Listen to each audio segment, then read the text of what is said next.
आस्ती की बात सुनकर अनुराग हैरानी से उसकी तरफ देखते हुए बोला, आपका क्या मतलब है? किसी औरत ने किया है मेरे साथ ये? अनुराग को इस सार रिएक्ट करते देखा। अनुराग मन ही मन मुस्कुराते हुए अनुराग को बेहद गुस्से से बोला, और कौन कर सकता है? तुम्हारी वह माँ जो तुम्हें इतने सालों पहले छोड़कर गई थी, वह चाहती है कि तुम मर जाओ ताकि आगे जाकर कभी अपना हक ना मांग पाओ। उस औरत के सिवा और कौन कर सकता है? यह सुनकर अनुराग कुछ भी नहीं कहता और एक तरफ ऊपर सीलिंग को देखने लगता। यह देखकर आस्तिक अपने मन में डेविल स्माइल करते हुए, बस कुछ टाइम और उसके बाद यह पूरी तरह मेरी तरफ से तुमसे लड़ने के लिए तैयार हो जाएगा। दिव्या, तुम ही तो मैं छोड़ूंगा नहीं। यह कैसे वक्त उसकी आवाज़ में गुस्सा था जो कि उसकी आंखों में दिख रहा था, पर फिर वह बेहद नरमी से अनुराग के सर पर हाथ फेरते हुए, लेकिन तुम चिंता मत करो, मैं हूं ना, मैं अपने बेटे को हर मुसीबत से बचाऊंगा और तुम्हारी इस हालत का बदला उसे लेकर रहूंगा। तुम चिंता मत करो। आस्ती की बात सुनकर अनुराग कुछ नहीं कहता। आस्ती कुछ देर तक बैठने के बाद वह वार्ड से बाहर चला जाता है। दूसरी तरफ प्रजावत हवेली, विभा जी ने विक्रम और प्रिया को इन दोनों के कमरे दिखा दिए थे जिससे वह दोनों अभी आए थे। विक्रम कुछ काम के लिए अपने रूम से बाहर निकलता है तो तभी उसकी नज़र आही पर पड़ती है जो कि दौड़ रही थी। आही को देखकर विक्रम उसके पीछे जाते हुए, आही संभल कर, गिर जाओगी, वो उसके पास जा पाता कि तभी नीरा जाकर ही उस आही को गोद में उठा लेती है और उसके तरफ देखते हुए, ऐसे भागते नहीं बच्चा, मम्मा आ रही है आपके पास। वहीं विक्रम जैसे ही नीरा को देखता है अपनी जगह पर रुक जाता है और नीरा को देखते हुए, नीरा यहाँ कैसे? विक्रम नीरा को रजावत हवेली में देखकर हैरान हुआ और वहीं आही को नीरा की गोद में रखकर वह और भी ज़्यादा हैरान हो जाता है। वह जल्दी से नीरा के पास जाता है और उसके सामने खड़े होकर उसे देखता है। एक बार वहीं नीरा जो आही के साथ बातें कर रही थी, किसी को अपने सामने आ जाने से डर कर उठ उस तरफ देखती है तो विक्रम को देखते ही वह 2 कदम पीछे हो जाती है। फिर वह हैरानी से विक्रम को देखते हुए, तुम यहाँ? विक्रम नीरा और काजल को बहुत अच्छे से जानता है। एक्चुअली वह पूरे मिश्रा परिवार को पहले से जानता था और अपनी बहन की तरह मानता था दोनों को। नीरा का सवाल सुनकर विक्रम उसे देखते हुए, यह सवाल मुझे तुमसे नहीं पूछना चाहिए मेरा, तुम यहाँ नीरा, तुम यहाँ क्या कर रही हो? तुम तो डेविड। अभी विक्रम ने इतना ही कहा था कि नीरा आही को जल्दी से नीचे उतार कर उसके गाल पर हाथ रखकर, बेटा माँ आ रही है, जो जब तक अपनी रिवीजन करो, मम्मा आकर चेक करेगी। वहीं विक्रम भी चुप हो जाता है। नीरा की बात सुनकर आही सर हिलाकर वहां से चली जाती है। आही के जाने के बाद नीरा विक्रम की तरफ देखते हुए, हम कहीं और जाकर बात कर ले। नीरा की बात पर विक्रम हाँ में सिर हिलाता है। वह दोनों वहां से हटकर थोड़ी दूरी पर चले जाते हैं जहां पर इस वक्त कोई नहीं था। वहां जाकर नीरा विक्रम को देखते हुए, तुम प्लीज़, उसने इतना ही कहा था कि विक्रम नीरा को हाथ दिखाते हुए, पहले मेरे सवालों का जवाब दो, तुम्हें तो वह डेविड को भेजा था ना किसी के कहने पर, और उसके बाद इस इंसान ने तुम्हारे साथ। विक्रम ने इतना ही कहा था कि नीरा उसे रोकते हुए, नहीं, उन्होंने ऐसा कुछ भी नहीं किया। नीरा ने ऐसे रोकने पर विक्रम चुप हो जाता है। फिर से सवाल करता है, तो तुम यहाँ और अब वह बच्चे? मैंने डेविड से सच पता लगा लिया था, उसके बाद उसने मुझ पर वार किया, अटैक किया ताकि मैं मर जाऊं, बट मेरी किस्मत अच्छी थी, बच गया मैं। और अब मैं काजल को सच सच बताऊंगा कि सक्षम रायचंद्र ने तुम्हारा किडनैप करवाया, झूठा प्यार तुम्हारी ज़िंदगी में भेजा ताकि वह तुम्हें पा सके। मुझे यह सच नहीं पता था, मुझे लगा था कि उसने तुम्हारे साथ ये कहते हुए वो रुक गया और नीरा को देखा। विक्रम की बात सुनकर नीरा की आंखों में नमी आ गई और वह विक्रम की तरफ देखते हुए, प्लीज़ यह बात काजल से मत कहना, सक्षम भाई है, काजल का भाई मानती है और मैं भी, फिर नहीं खोलती, ज़िंदगी को बर्बाद मत करना। विक्रम भाई, मानती हूँ तुम्हें, अपनी बहन के लिए जो बीत गया उसे बीच में लाना ही समझदारी नहीं है। मैं बस अब खुशी से जीना चाहती हूँ और उन्होंने ऐसा कुछ बुरा नहीं किया। हम में तरीका बहुत गलत शायद, तब मैं हो गई बहुत पुराना, लेकिन उन्होंने मुझे संभाला, मुझे प्यार दिया, जानती हूँ सॉन्ग, लेकिन मैं अब सक्षम से दूर नहीं जा सकती। 5 साल का टाइम कोई छोटा टाइम नहीं है। उनके साथ हर पल, हर दिन, हर समय नहीं हूँ, उनसे बांटा है खुद को अब दूर नहीं जा सकती। इतना कहकर नीरा ने विक्रम के सामने अपने हाथ जोड़ते हुए, प्लीज़ काजल के सामने कुछ मत बोलना, कुछ मत बताना मुझे, मैं खुश हूँ उनके साथ, और अगर यह सच काजल के सामने आया तो वह बात सुनकर उनको भी और बहुत कुछ होगा जो मैं नहीं चाहती मेरा रिश्ता टूटे। I an interested. यान इस वक्त अपनी केबिन में बैठा था और उसके सामने लैपटॉप पर एक फाइल खुली हुई थी। वह फाइल को स्क्रॉल डाउन कर के देखते हुए, कितने राज है यहाँ, हर मोड़ पर एक नया पन्ना खुलता है। खैर, मेरी वाइफी को अकेले इतना स्ट्रेस नहीं लेने दे सकता हूँ। अब वाइफी नहीं बताएगी तो क्या हुआ, मुझे उनकी हर प्रॉब्लम अपने तक लानी है ताकि उसे सिर्फ खनिया दे सकूँ। यह कहते वक्त उसके चेहरे पर प्यारी सी मुस्कान, वह अपना फ़ोन खोलकर उसमें काजल की फ़ोटो को देखते हुए, तुमने पागल कर दिया मुझे भाई थी और मैं बहुत खुश। पागल होगा तुम्हारे प्यार में, पहली नज़र में उसे नज़र में प्यार हुआ, कायनात में तुम्हें मुझे मिलाया और अब मैं इस कायनात का शुक्रिया तुम्हारे होठों पर हमेशा मुस्कान देकर करना चाहता हूँ। दूसरी तरफ रजावत है बेली काजल की कार रजावत मेंशन के बाहर आकर रुकी। काजल और दिव्या जी दोनों कार से बाहर आते हैं और फिर दोनों मेंशन के अंदर चले जाते हैं। इस वक्त हॉल में कोई नहीं था तो वह दोनों अपने अपने कमरे की तरफ चले जाते हैं। शाम का वक्त रजावत हवेली में डिनर की तैयारी हो रही थी। हॉल में इस वक्त सभी बैठे थे सिवाय काजल और यान के। काजल इस वक्त अपने रूम में थी और वहीं यान अभी तक ऑफिस से नहीं आया था। पूरी रजावत फैमिली और राठौर फैमिली वहां बैठे थे। मिही और सीबी भी वहीं थी और उन दोनों पर किसी की गहरी नज़र थी। यान इसी वक्त घर आता है और बिना किसी पर ध्यान दिए सीढ़ियों से होते हुए अपने रूम की तरफ जाने लगता है। वो जैसे ही रूम का दरवाज़ा खोलकर अंदर जाता है, कोई उसे दीवार से लगा देता है। अचानक यह हमला होने पर यान नज़र उठाकर सामने देखता है तो सामने काजल उसके बिल्कुल पास खड़ी थी। यह देखकर वह मुस्कुराते हुए उसके कमर पर हाथ रख खुद करीब उसके बदले लग रहे थे। Wifey, do you want so meeting wild. यान के इस तरफ बोलने पर काजल बिना कुछ सोचे समझे, बिना रुके उसके होठों पर अपने होठ रख देती है।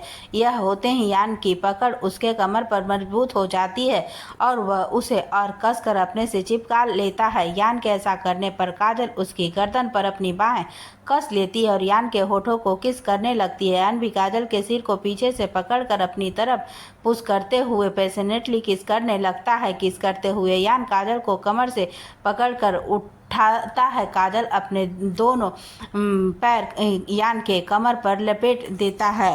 वह दोनों इस वक्त एक दूसरे के इतने पास थे कि हवा भी बीच से गुजरने ना पाए। यान काजल को किस करते हुए ही लेकर बेड की तरफ बढ़ जाता है और उसे लेकर बेड पर ले जाता है। इस बीच उन दोनों की ब्रेक नहीं हुई थी। वह दोनों लगातार एक दूसरे को डीपली पैशनेटली किस किए जा रहे थे। करीब आधे घंटे बाद यान काजल के होठों को छोड़ता है और उसके गले को अपने जीभ से लीक करते हुए काजल की तरफ देखता है जो कि लंबी लंबी सांस ले रही थी। इस वक्त उसकी आंखें बंद थी और वहीं सांस लेने की वजह से उसका सीधा ऊपर नीचे हो रहा था कि यान काजल को देखते हुए अपने एक हाथ से उसे जोर से प्रेस करता है। इसे काजल अपनी आंखें खोलकर यान को देखती है जो कि उसे ही देख रहा था। काजल की आंखें खोलने पर ये यान काजल के ऊपर और उसके सर से अपना सर जोड़ते हुए, कुछ हुआ है क्या आज, you can tell me wifey. सब सुनने के लिए तैयार हूँ मैं। बिना किसी क्वेश्चन मार्क के यह कहते वक्त उसके हाथ लगातार उसके सीने पर ही चल रहे थे जिससे काजल का सांस ऊपर नीचे हो रही थी। वह अपने दोनों हाथ यान के चेहरे को पकड़ उसके आंखों में देखकर बोली, अनु भैया आज उनका एक्सीडेंट हुआ था वहाँ क्रिटिकल, तुम्हें पता है। यान जब यह लोग साथ नहीं थे अनु भैया छुप कर आते थे मुझसे मिलने। He used to call me princess. फिर मैं यहाँ से चली गई, सब बंद हो गया। फिर अचानक एक दिन मैं अनुभव से मिली। उनकी आंखों में आज भी वही एहसास बदला है तो सिर्फ उनका बिहेवियर, आंखें और जुबान अलग अलग कहती है। काजल की बात सुनकर यान अभी कुछ कहता इससे पहले ही काजल उसे पलटकर उसकी कमर पर बैठते हुए उसके शर्ट के बटन खोलने लगती है। देखकर यान मुस्कुराते हुए उसकी तरफ देखता है, फिर उसको हाथों से पकड़कर खींचता है जिससे काजल उसके सीने से जा लगती है। यान के इस तरह करने से काजल उसके सीने पर अपनी उंगलियां चलाते हुए उसके गले पर किस करने लगती है। होते ही यान काजल के बालों को सहला रहा था। उसकी सांसें भी इस वक्त गहरी थी। काजल यान को गर्दन से लेकर सीने पर बेइंतहासा चूमे जा रहा था और बीच बीच में बाइट भी कर रही थी। जब यान यहाँ बर्दाश्त नहीं होता तो वह काजल को पलटकर उसके ऊपर आते हुए उसके कपड़ों को निकालना शुरू करता है। काजल वैसे ही लेटी उसे अपनी नशीली आंखों से देख रही थी। यान उसकी आंखों में देखते हुए, can not control wife, I will go ना बिल वाइल्ड टू नाइट, यह कहते हैं हुए यान उसके ऊपर जाकर झटके से काजल के अंदर एंटर करता है। यह होते ही काजल की चीख निकल जाती है। वह अपने हाथों की मुठ्ठियां कसते हुए यान की तरफ घूरकर, यह क्या था यान, बिना किसी for play, it's so painful, यान उसके होठों पर किस करते हुए अपने आप को थ्रस्ट करते हुए, उसमें अलग ही मजा है wifey, so just feel it your enjoy. इसके आगे काजल भी कुछ नहीं करती और साथ ही उन दोनों की सिसकियां उस रूम में गूंजने लगती है। दूसरी तरफ नीचे डाइनिंग एरिया में सभी बैठे थे, डिनर लगा हुआ था। वह सब यह और यान और काजल का इंतजार कर रहे थे। वहीं उधर मिही और सीबी भी थी, जो काजल को ना आया हुआ देखकर एक दूसरे से इशारे करती और फिर सब की तरफ देखकर, आप सब खाएं, हम दोनों डिनर के बाद हम दोनों को डिनर रूम में जाएंगे, डोंट वरी। थके हुए थे जीजू तो शायद वह नहीं आए, आप चिंता मत करिए। उन दोनों की बात सुनकर सभी अपना डिनर स्टार्ट करते हैं। वहीं अंशी अपना डिनर करते हुए अपनी जी की तरफ धीरे से, तुम्हारा बेटा मेरी प्रिंसेस को खाना भी नहीं खाने दे रहा। इस पर अपनी जी अंशी की तरफ घूरकर, मैंने बादाम खाकर पैदा नहीं किया है और तुम पर ही गया है, तो ज़्यादा ना उसके शिकायत मत करो। मैं देख आऊँगी खाना उन दोनों को, अभी यंग है दोनों, करने दो जो कर रहे हैं, वे फालतू मेरे बेटे को कुछ मत करना। यह सुनकर अंशी अपना सिर हिलाकर खाना खाने लगते हैं। वहीं ऊपर काजल और रियान के कमरे में दोनों एक दूसरे को अपना भरपूर प्यार दिखा रहे थे। अगली सुबह अस्पताल में इस वक्त अनुराग अपने वार्ड में था और उसके सामने उसका असिस्टेंट खड़ा था। इस वक्त आस्तिक अस्पताल में नहीं था और ना ही उसका असिस्टेंट। अनुराग के वार्ड में असिस्टेंट को देखते हुए अनुराग बोला, पता लगा कल जो मेरा असिस्टेंट एक्सीडेंट हुआ, उस एक्सीडेंट के पीछे कौन था, जान बूझ कर या फिर कोई इंसिडेंटली? मैं अपने आप पर बिल्कुल यकीन नहीं कर सकता। सच्चाई के तहत तक तो जाना होगा। बेफालतू की करवाहट अपने मन में भरने से तो वह वापस नहीं आएगा और जो इस वक्त है वह पूरा बिखर जाएगा। किसी भी तरह किसी भी हालत में मैं खुद को मैनिपुलेट नहीं होने दे सकता। पता लगा जितना वक्त लेना है लो, लेकिन एक हफ्ते से ज़्यादा नहीं। इस वक्त इंसाफ थी नाइंसाफ़ी के बराबर है। अनुराग की बात सुनकर उसका असिस्टेंट हाँ में सर हिलाकर वहाँ से चला जाता है। असिस्टेंट के जाने के बाद अनुराग सीलिंग की तरफ देखते हुए, ठीक तो करना होगा बहुत कुछ, अपने प्रिंसेस से भी मिलना है मुझे और उसकी नज़रों में गिरना बिल्कुल भी नहीं है। एक वही तो है, बस अपने आगे कुछ भी गलत ना हो। राजावत हवेली। सीवी इस वक्त अपने कमरे से फ्रेश होकर निकल रही थी, तभी वह किसी से टकरा जाती है। वह गिरती उससे पहले कोई उसकी कमर पकड़कर उसे गिरने से बचा लेता है। सीवी गिरने के डर से उस इंसान को टाइटली पकड़ लेती है। जब स्टेबल हो जाती है तो सामने देखकर, थैंक यू सो मच, अपने मुझे गिरने से बचा लिया, वरना आज तो मेरी कमर टूट जाती। Thank you Atharva. जैसे ही उसे देखते हुए हमारे सामने कोई गिरे और उसे ना बचाए, ऐसा कभी हो सकता है क्या? यह सुनकर सीबी मुस्कुराते हुए, थैंक यू। अभी भी वह दोनों इस पोजीशन में थे। अथर्व ने अभी भी उसे कमर से पकड़ रखा था। जब श्री देखी है अथर्व उसे छोड़ नहीं रहा तो वह उसकी तरफ देखकर, अब मैं ठीक हूँ, क्या मैं खड़ी हो जाऊँ? यह सुनते ही अथर्व उसे जल्दी से खड़ा करता है और उसकी तरफ देखते हुए, और सॉरी अब तुम जाओ। सीबी मुस्कुराते हुए वहाँ से चली जाती है। अथर्व भी उसे देखकर मुस्कुराते हुए अपने बालों में हाथ फेरता है और आगे निकल जाता है। यान और काजल का कमरा। काजल और यान इस वक्त एक दूसरे से लिपटे हुए सुकून की नींद से सो रहे थे कि तभी उसके दरवाजे पर नॉक होता है। नॉक की आवाज़ सुनकर दोनों को कोई फर्क नहीं पड़ता। दोनों अभी भी इसी तरह सोए थे। वहीं बाहर वाला अंदर से कोई रिस्पॉन्स न पाकर दोबारा दरवाज़ा खटखटाता है, पर अगेन वह लोग रिएक्शन नहीं देते। तो इस बार दरवाज़ा थोड़ा जोर से खटखटाता। या सुनते ही वहाँ अपनी आंखें खोलकर रिलेशन भरी आवाज़ में खुद से, अबे यार चैन से सोने भी नहीं देता कोई। यह कहते हुए ही यान उठकर अपनी पैंट पहनता और नीचे पड़ा हुआ शर्ट भी अपनी शरीर से लगा लेता है। काजल को अच्छी तरह ढक कर दरवाज़ा खोलता है तो सामने उसे अथर्व दिखता है। अथर्व को देखते ही यान अपने उठाकर, इतनी सुबह सुबह क्या काम है साले साहब। यान कैसे डायरेक्ट बात सुनकर यान अथर्व का मुंह बन जाता है और वह उसे घूरते हुए, मुझे अपनी बहन से बात करनी है, हटो साइड।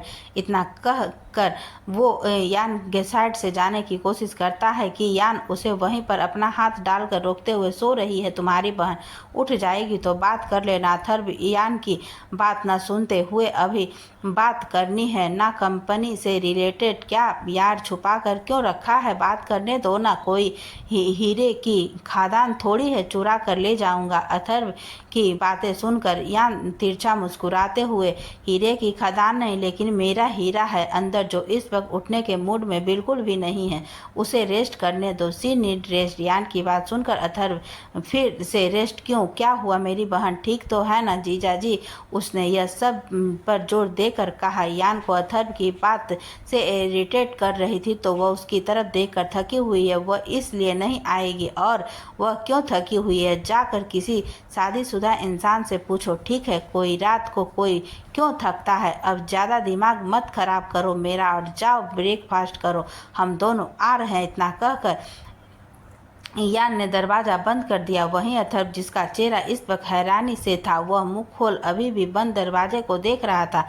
फिर अपना सर झड़कते हुए, बेशरम जीजा, यह कहते हुए वह पैर पटक कर वहाँ से वापस चला जाता है। वहीं यान रूम में काजल के पास वापस लेटते हुए उसे अपनी तरफ खींचकर उसे कमर को पकड़, वाइफ उठ जाओ, कम ऑन बेकअप। यान की बात सुनकर काजल उसके सीने में अपना चेहरा छुपाते हुए, मूड नहीं है, थोड़ी देर सोने दो ना, बाद में उठ जाऊंगी, यह कहकर वह दोबारा सो जाती है। वहीं उसकी बात सुनकर यान उसका सर सहलाने लगता है। आस्तिक का घर। आस्तिक इस पर अपने कमरे में था। उसके हाथों में एक फ़ोटो थी जिसमें दिव्या जी और वह दोनों साथ थे।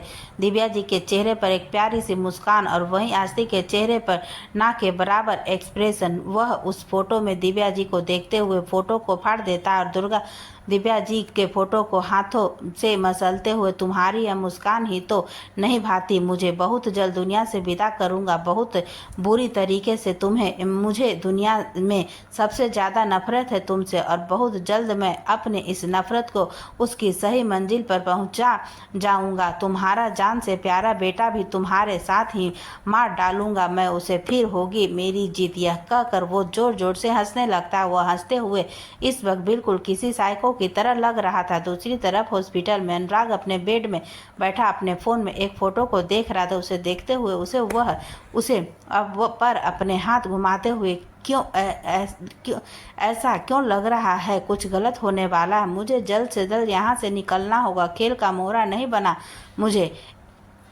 इस खेल को ख़त्म करना है, बहुत जल्द सब ठीक कर के रहूँगा। जब तक नहीं पता था, या फिर कह सकते हैं पता करने की कोशिश नहीं की, लेकिन अब जब सब पता है तो मैं यह सब कुछ करूँगा जिससे सब कुछ ठीक हो पाएगा, क्योंकि मैं अभी सब नहीं कर सह सकता और अपनी प्रिंसेस से भी तो मिलना है। यह कहते वक्त उसके चेहरे पर एक हल्की मुस्कान थी।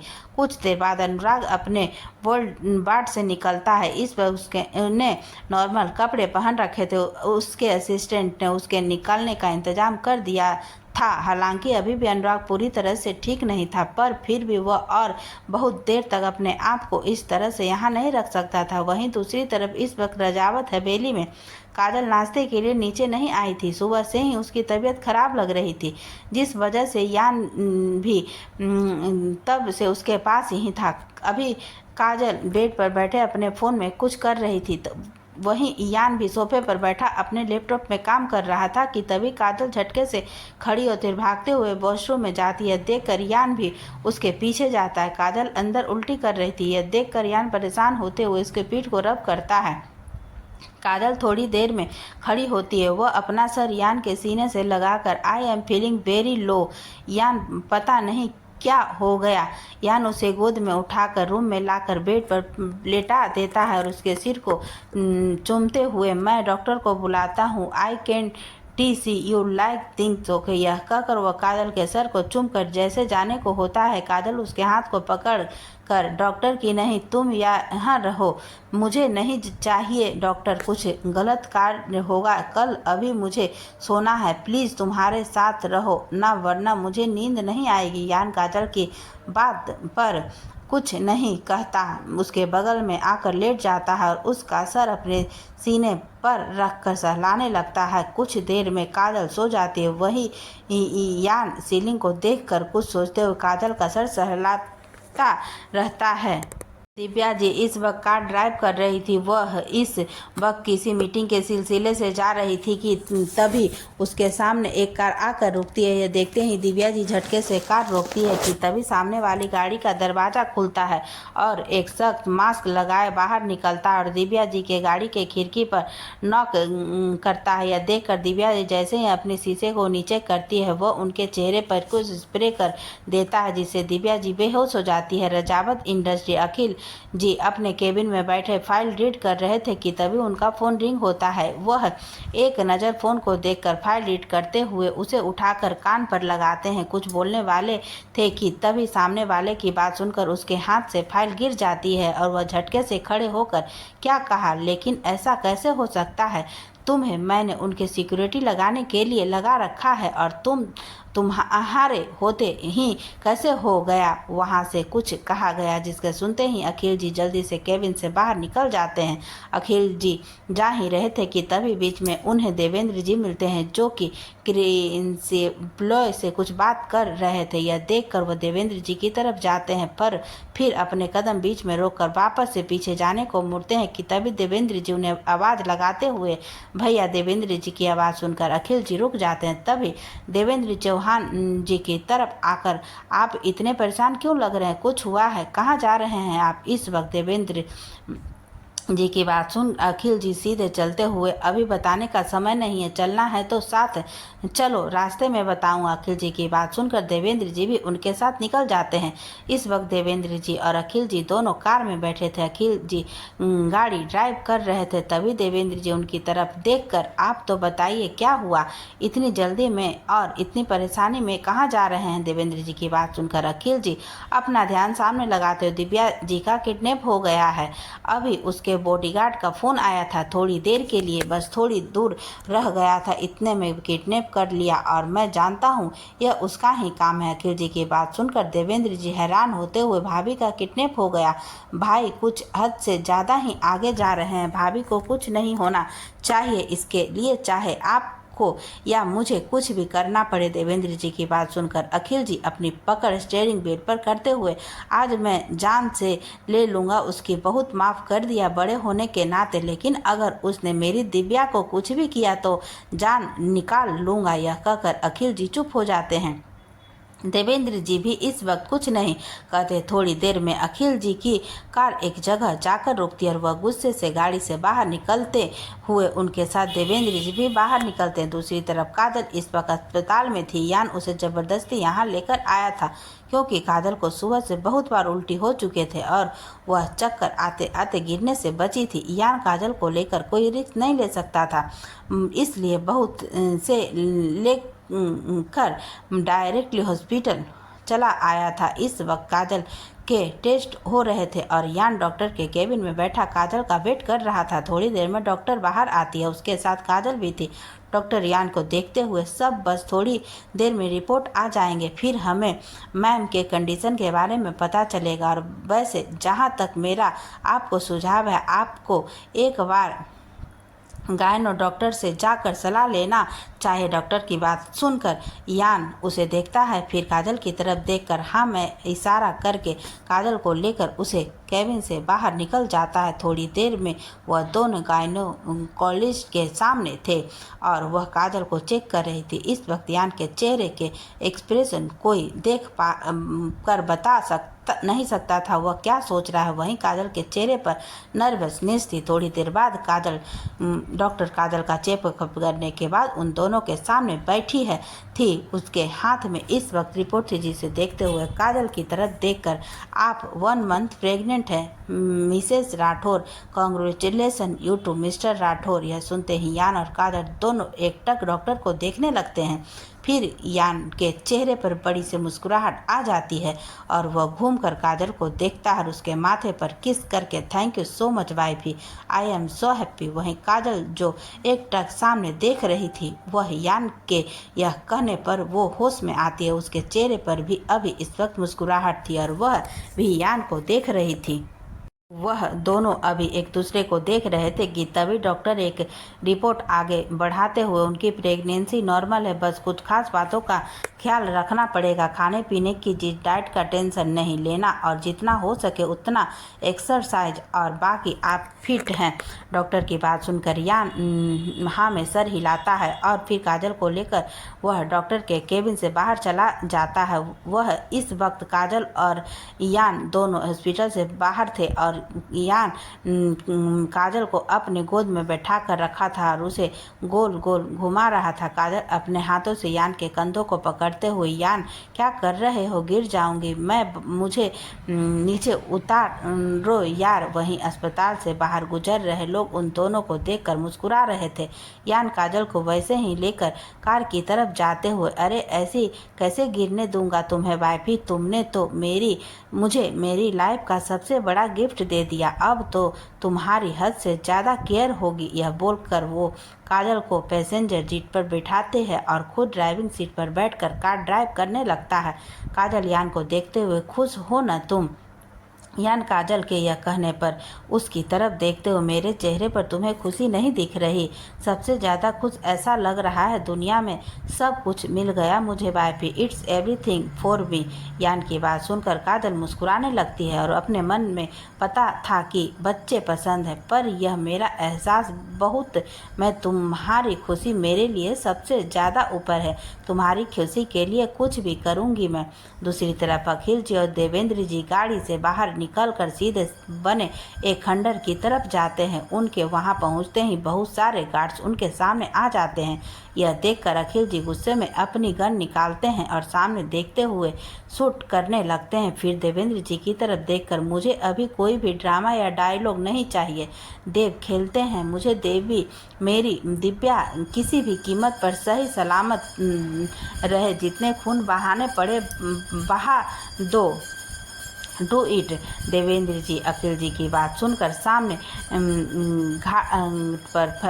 गार्ड पर फायर करने लगते। कुछ ही देर में सारे गार्ड सामने खड़े पड़े होते हैं। अखिल जी और देवेंद्र जी जल्दी से अंदर जाते हैं। अंदर सामने आस्तिक अपनी चेयर पर बैठा उन दोनों को ही देख रहा था। आस्तिक को देखते ही अखिल जी गुस्से से उसकी तरफ जाते हैं और उनकी कॉलर को पकड़कर खड़ा करते हुए, तुम्हारी हिम्मत कैसे हुई, आज मैं तुम्हें जान से मार डालूंगा।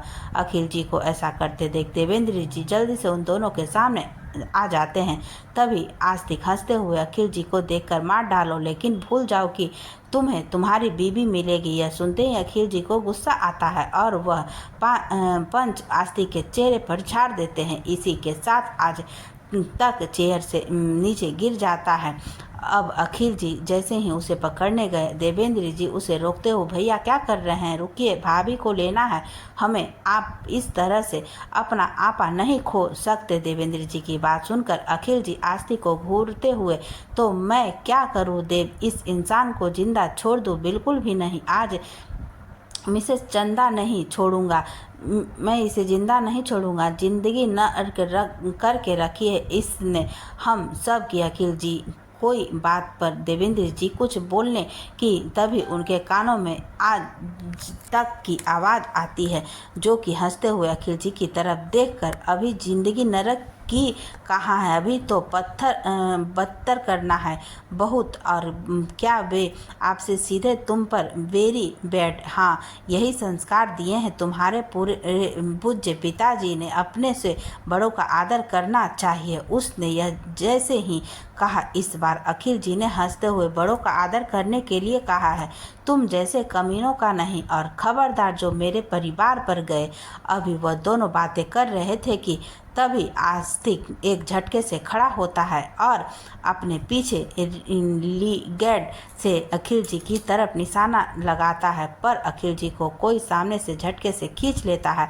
यह सब होने पर अखिल जी मुड़कर उस इंसान को देखते हैं तो उनकी आंखें छोटी हो जाती है और वह उस इंसान को खुद से दूर करते हुए, तुम यहाँ क्या कर रहे हो, छोड़ो मुझे। वहीं सामने वाले इंसान को देखकर आस्तिक के चेहरे पर तिरछी मुस्कुराहट आ जाती है। दूसरी तरफ काजल और यान इस वक्त कार में थे। वह दोनों एक दूसरे से काफी खुश होकर बात कर रहे थे कि तभी काजल का फोन रिंग करता है। वो फोन उठाकर कान पर लगाती है। ऐसे ही सामने वाले की बात सुनकर उसके चेहरे के एक्सप्रेशन चेंज हो जाते हैं और वो ओके कहकर कॉल कट कर देती है।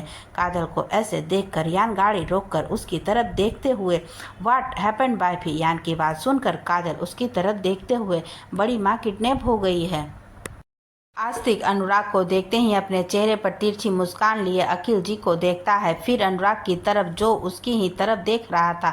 ये देखकर वो अपने चेहरे के एक्सप्रेशन बदलकर उदास अनुराग की तरफ देखकर अनुराग देखता, तुमने कैसे, ये तुम्हारी माँ का पति मुझे मरना चाहता है ताकि तुम्हारे ऊपर से मेरा यानी अपने बाप का साया चला जाए और तुम अनाथ हो जाओ और ये लोग तुम्हें तंग कर सके। वहीं उसकी बात सुनकर दिव्या जी, अखिल जी की और देवेंद्र जी के चेहरे हैरानी से भर जाते हैं और वो तीनों गुस्से से उसे देखने लगते हैं।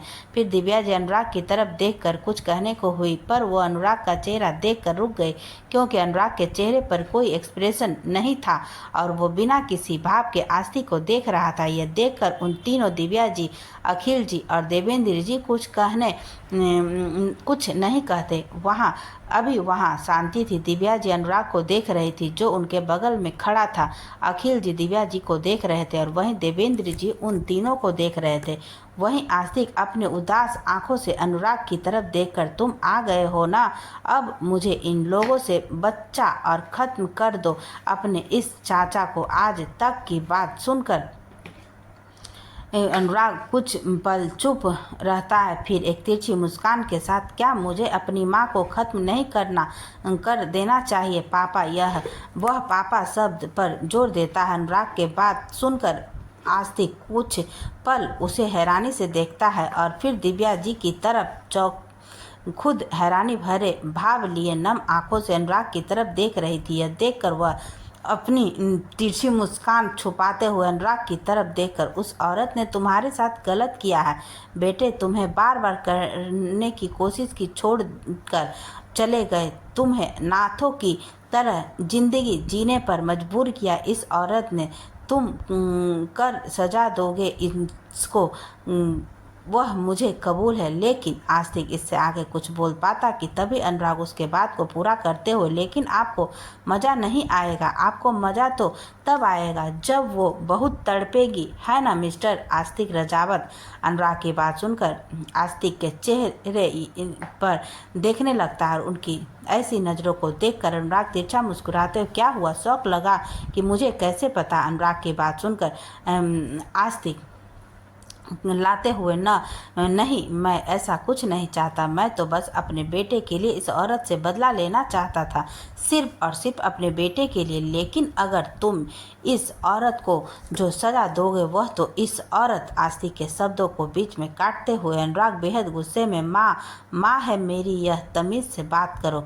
उसकी यह बोलने की देरी रही कि सभी हैरानी से उसकी तरफ देखने लगते और आस्तिक को तो देखकर पता चल रहा था कि जैसे उसके अंदर से खून ही निकल गया। वह अपने पीले पड़ चुके चेहरे से अनुराग की तरफ देखकर, यह क्या बात कर रहे हो, इस औरत ने तुम्हें छोड़ दिया था, तब मैंने तुम्हें संभाला और रजावत राजेश औरत के लिए मुझे इस तरह से बात कर रहे हो। आस्ती की बात सुनकर अनुराग जोर जोर से हंसने लगता है। उसको इस तरह हंसता देख हर कोई कन्फ्यूजन में उसे देखने लगता है। तभी अनुराग से चुप हो जाता है और आस्ती की तरफ देखते हुए मजबूर तो आपने किया था ना, उनके साथ जानवर से बेहतर सलूक किया आपने। उनके जगह कोई और औरत होती तो जान से मार देती आपको। आपको क्या लगता है आप मुझसे इतने सालों तक सच छुपाकर मेरे अंदर नफरत घोलते रहेंगे और मैं कुछ नहीं करूँगा? आपको देखकर कभी मुझे लगा ही नहीं कि आप मुझसे प्यार करते हैं, लेकिन फिर भी सोच शायद आपको मेरी माँ ने धोखा दिया है, इसलिए इस तरह का बर्ताव करते हैं। लेकिन खैर खोज करने पर पता चला कि मेरी माँ ने आपको धोखा नहीं दिया, बल्कि खुद के लिए कदम उठाया। आप जैसे जानवर के साथ ना रहने का फैसला लेकर अपनी ज़िंदगी बचाई और इस बात का बदला आप ले रहे हैं उनसे, मेरे अंदर नफरत घोलकर। लेकिन आप ही भूल गए कि उस कीचड़ में आप ही डूबे हैं। मुझे नफरत की पट्टी सिखाते सिखाते ही भूल गए कि आपका बेटा है और उसे थोड़े प्यार और अपनेपन की ज़रूरत है। अनुराग के मुंह से यह सब सुनकर आस्ती भूत बना उसे सुनता रहता है। वहीं दिव्या जी नम आंखों से उन्हें देखने लगती है। दिखाइए आंखों से आंसू बह रहा था। अखिल जी के साथ खड़ी थी। उन्हें गुस्सा भी आ रहा था जो कि आस्तिक उनके साथ करता था। उन्हें मारता पीटता, ज़बरदस्ती करना, उन्हें टॉर्चर करना, सब कुछ। और फिर जब अनुराग का जन्म हुआ तब तो और ज़्यादा। उनके बाद ही अनु दिव्या जी ने फैसला लिया था कि वह अपने लिए कदम उठाएगा और अखिल जी ने उन्हें अपना लिया। पर इस बीच आस्तिक ने उन्हें अनुराग को ले जाने नहीं दिया। लीगल कस्टडी अपने हाथों में ले ली थी, जिसकी वजह से बेचारी दिव्या जी को अपने 6 साल के बेटे को छोड़कर जाना पड़ा। यह सब याद आते ही दिव्या जी बहुत कमज़ोर पड़ गई। पर अखिल जिन्होंने संभाल रखा था, अभी सब लोग खामोशी से अनुराग की तरफ देख रहे थे कि तभी आस्तिक गुस्से में दिव्या जी की तरफ देख कर, सिखा दिया ना तूने इसे, अब तो कुछ भी हो जाए मुझे जिंदा नहीं छोड़ूंगा, मैं हार नहीं सकता, कभी नहीं। यह कहकर उसने सामने पड़ी हुई गन उठाए जो कि उसी के हाथ में से गिर गई थी और उसका निशाना सीधा दिव्या जी की तरफ लगाकर शूट कर दिया। गोली की आवाज़ सुनते ही सारे लोग हैरानी से उसे तरफ देखने लगे। पर यह क्या, दिव्या जी एकदम सही सलामत खड़ी थी। आस्तिक इस वक्त जमीन पर पड़ा हुआ था। यह देखकर सब लोग पीछे देखते हैं जहां इस वक्त वह काजल खड़ी थी। उसके हाथों में गन थी जिसका निशाना सीधा आस्तिक के सर के बीचों बीच था। काजल को सामने देखकर अनुराग नम आंखों से उसकी तरफ देखने लगता है। तभी उसकी नज़र पीछे जाती है जहां पर पूरा रजावत और राठौर परिवार था। काजल के बगल में ही खड़ा था और पीछे सारे घर वाले। अनुराग को देखते ही काजल दौड़ के उसके पास जाकर उसके गले लगाते हुए I miss you so much Anu भैया। उसकी इस बात को सुनकर अनुराग भी उसे अच्छे से पकड़ते हुए I miss you too my princess. वहीं अनुराग के मुंह से यह सुनकर अंश जी आगे आते हुए, ओ हेलो, यह सिर्फ मेरी प्रिंसेस है, तुम लोग राजकुमारी बोलो, यह प्रिंस सब सिर्फ मेरे लिए। अंश जी की बात सुनकर अनुराग अपनी आंखें छोटी करते हुए, आपके लिए क्यों? आपसे पहले मैं इसे प्रिंसेस बुलाया करता था तो मैं तो प्रिंसेस बुलाऊंगा। वहीं यान अपना सिर ना में हिलाते हुए इन दोनों को देख रहा था जो उसके सामने ही उसकी वाइफी के लिए लड़ रहे थे। सभी परिवार वालों के चेहरे पर खुशी थी। बॉडीगार्ड आस्ती की लाश को उठाकर वहां से ले गए थे। अनुराग को आस्ती को देखकर तकलीफ हो रही थी, पर उसे पता था कि आस्ती गलत है और हमेशा से ही गलत ही रहा है। अनुराग जाकर दिव्या जी को अपने सीने से लगाते हुए, आई एम सॉरी माँ, मैंने कभी समझ नहीं पाया और इस दुनिया में होते हुए भी आपका साथ नहीं दे पाया। I am so sorry. वहीं यह सब देखकर सभी के चेहरे पर मुस्कान थी। सभी अपने चेहरे पर मुस्कान लिए हुए एक दूसरे को देख रहे थे। तो दोस्तों, यह कहानी का सफ़र यहीं तक का था। आई होप आपको मेरी यह कहानी अच्छी लगी होगी। धन्यवाद दोस्तों।